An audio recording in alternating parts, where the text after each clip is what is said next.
Olá pessoal, tudo bem? No vídeo de hoje a gente vai falar um pouquinho sobre economizar energia com refrigeração.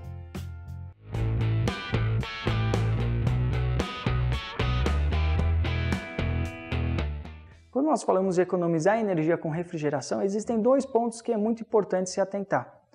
Um deles é a carga térmica. Se nós conseguirmos diminuir a carga térmica, a gente consegue diminuir o seu consumo com energia de refrigeração.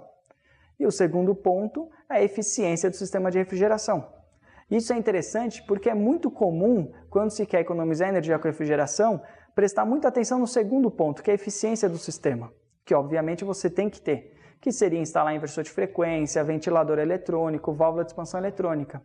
Porém, se você consegue diminuir a sua carga térmica, você consegue ter uma economia substancial na refrigeração. Bom, para não ficar muito comprido, nós vamos dividir em dois vídeos. Nesse agora a gente vai falar especificamente em como diminuir a sua carga térmica.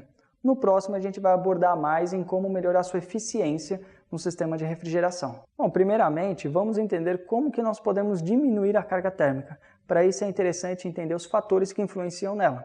Como vocês podem ver no gráfico, nós temos penetração, renovação, ventilação, produto, pessoas e iluminação. Bom, essa composição que vocês estão vendo aí no vídeo é de uma câmara frigorífica industrial. Se nós olharmos essa primeira parcela de penetração, o que significa? Esse é o calor que entra pela parede da câmara. Não tem como se evitar isso. Você sempre vai ter essa parcela de penetração e, como dá para ver, ela é bastante significativa numa câmara fria industrial. Com o passar dos anos, é muito comum o sistema de isolamento se deteriorar, os seus painéis isolantes, seja por absorção de água, seja até mesmo às vezes por pequenas aberturas no painel, e por isso é muito importante garantir que eles estejam em boa qualidade e, quando necessário, fazer sua manutenção.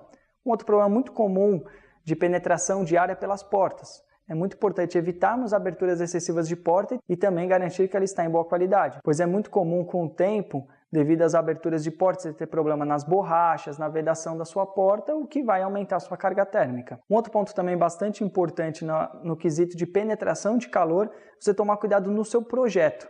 Evitar a insolação direta em cima dos painéis frigoríficos. Essa insolação aumenta a carga térmica, então se você puder evitar isso, é algo que ajuda bastante. Uma outra parcela que nós vemos no gráfico é a renovação do ar. Esse é o ar que entra quando você abre uma porta da câmara. Obviamente você sempre vai ter renovação de ar pelas portas, mas é muito importante que a gente consiga evitar isso. Um ponto bastante interessante é você ter anticâmaras, principalmente em câmaras de temperatura negativa. Por ela trabalhar em temperaturas abaixo de zero, esse ar que entra, ele traz umidade junto. E essa umidade vira gelo tanto nas paredes, no teto, como no próprio forçador de ar. Esse gelo, você gastou energia para criar ele, e depois vai gastar energia para fazer o degelo no seu evaporador. Além dos problemas, obviamente, de você ter gelo dentro da sua câmara. Por isso, quando você tem uma anticâmara, ela ajuda a derrubar essa temperatura do ar com outro sistema de refrigeração e ajuda a desumidificar esse ar. Então, quando ele entra na sua câmara, ele já entra mais frio e com um teor de umidade muito mais baixo, o que obviamente vai diminuir a sua carga térmica. Em alguns conjuntos de câmaras de grande porte, é bastante comum nas docas fazer a desumidificação química por discos de sílica gel. Esses discos eles possuem uma maior capacidade de absorção do ar do que somente um sistema de refrigeração, garantindo realmente um ar seco nas docas, evitando migração de umidade para dentro da câmara, principalmente em temperaturas negativas. Uma outra parcela importante é a ventilação. Na ventilação você paga duas vezes, pois 100% do consumo elétrico do motor ele vira carga térmica. Então quando você aciona os motores, você está pagando a energia elétrica dos motores e esse consumo de energia vira carga térmica dentro da câmara que você vai pagar no sistema de refrigeração para absorver isso. Obviamente você não vai conseguir retirar os ventiladores da câmara, você precisa deles lá. Mas para isso é muito importante que você tenha o projeto correto dos ventiladores, que eles tenham a vazão certa e a flecha de ar correta para atender sua câmara. Nunca de mais nem de menos. Além disso, também tem algumas tecnologias que são bastante interessantes, que é usar ventiladores de vazão variável. De acordo com a sua demanda de carga térmica, eles podem aumentar ou diminuir a vazão. Isso é algo bastante interessante também de se utilizar. Bom, um outro ponto que nós temos é o resfriamento do produto.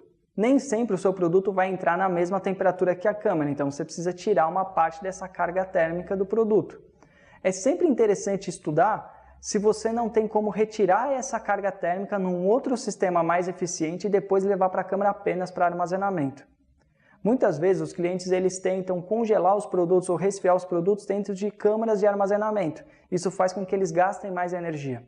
Então isso é bem interessante nós pensarmos a nível de projeto se realmente é a melhor solução. Então aqui a gente fecha um pouco sobre a carga térmica, como fazer para diminuir a carga térmica, que normalmente é o ponto onde você mais consegue economizar energia.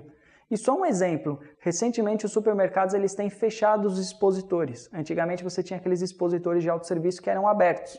O simples fato de um supermercado fechar esses expositores fez com que a sua carga térmica diminuísse em 40%. Ou seja, ele conseguiu uma bela economia de energia também. Bom pessoal, essas são algumas dicas de como diminuir sua carga térmica com refrigeração. E no próximo vídeo a gente vai abordar mais sobre como melhorar a eficiência do seu sistema de refrigeração. Se ficou alguma dúvida, deixa seu comentário aqui embaixo que a gente responde.